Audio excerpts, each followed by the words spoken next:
झारखंड मुक्ति मोर्चा और कांग्रेस के प्रतिनिधिमंडल ने मुख्य निर्वाचन पदाधिकारी के रवि कुमार से मुलाकात की।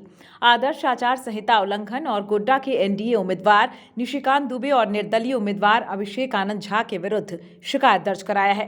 कांग्रेस के प्रवक्ता राकेश सिन्हा ने कहा कि निशिकांत दुबे ने अपनी चुनावी घोषणा पत्र में रुपए का फ्रॉड किया है। निर्दलीय प्रत्याशी अभिषेक झा से 1 करोड़ 20 लाख रुपया पत्नी के नाम पर लोन लिया है, जबकि अभिषेक झा ने अपने नामांकन में इसका जिक्र नहीं किया है। राकेश सिन्हा ने सवाल किया है कि यह काला धन था या सफेद धन। काला धन था तो फिर ईडी क्यों नहीं पहुंची? हम चुनाव आयोग से मांग करते हैं कि दोनों ही प्रत्याशियों का नामांकन रद्द करें। एक मामला आया कि गोड्डा के भाजपा प्रत्याशी ने जनता के साथ फ्रॉड करने का काम किया है और वो इस माफिक फ्रॉड करने का काम किया है कि निशिकांत दुबे जी ने अपने शपथ पत्र में इस बातों का उल्लेख किया कि हम गोड्डा के निर्दलीय प्रत्याशी अभिषेक झा से 1 करोड़ 20 लाख रुपया अपनी पत्नी के नाम लोन लिए, लेकिन अभिषेक झा ने अपने शपथ पत्र में यह उल्लेख नहीं किया कि 1 करोड़ 20 लाख रुपया हमने निशिकांत दुबे जी की पत्नी को लोन के रूप में देने का काम किया। इसका यह मतलब है कि यह पैसा काला है या सफ़ेद है। अगर काला पैसा है अभिषेक झा के पास तो ईडी की कार्रवाई क्यों नहीं, और अगर सफ़ेद पैसा है तो इसका उल्लेख क्यों नहीं? इसका मतलब ये भ्रष्टाचार है। और स्वाभाविक तौर पे हम लोगों ने कहा है, कांग्रेस और झारखंड मुक्ति मोर्चा ने, कि दोनों प्रत्याशियों का नामांकन रद्द किया जाए।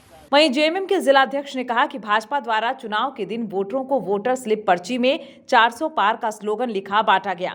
ये पर्ची चौथे चरण के दिन भी बांटा गया था और आज भी ये बांटा गया, जिसकी शिकायत लेकर आयोग पहुंचे और इस पर जांच कराकर एफआईआर दर्ज करने की मांग की गई है। चुनाव आयोग को जो हम लोगों ने कंप्लेंट दायर किया है वो अभी राकेश जी ने विस्तार पूर्वक आप लोगों को बताया कि किस तरीके से जो आकंठ डूबे हुए हैं भ्रष्टाचार में, वो दूसरे को आईना दिखाने का काम करते हैं। निशिकांत दुबे जी जो गोड्डा से संसदीय निर्वाचन का एक अभ्यर्थी भी हैं भारतीय जनता पार्टी के, और उन्होंने किस तरीके से 1 करोड़ 20 लाख रुपये का जो घोटाला किया है वो संज्ञान में क्यों नहीं आया ईडी और सीबीआई के, और चुनाव आयोग को हम लोग इसी का जानकारी दिए हैं और उस पर कार्रवाई की मांग किए हैं।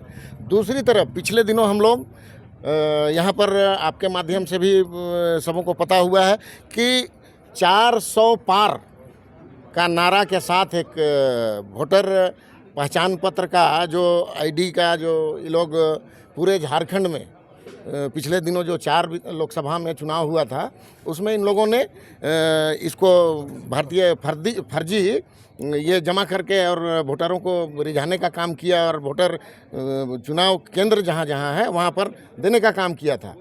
और पुनः आज भी जहाँ जहाँ मतदान हो रहे हैं उस पर फिर वही खेला लागू है। इसलिए हम लोगों ने चुनाव आयोग के माननीय आयुक्त महोदय को हमने ये इसकी सूचना भी दी है आज, और मांग की है कि पिछले दिनों हम लोगों ने दिया था उसके आधार पर पुनः इसकी पुनरावृत्ति हो रही है, इस पर एफआईआर किया जाए और आश्वासन हमें जांच किया जाए और एफआईआर किया जाए।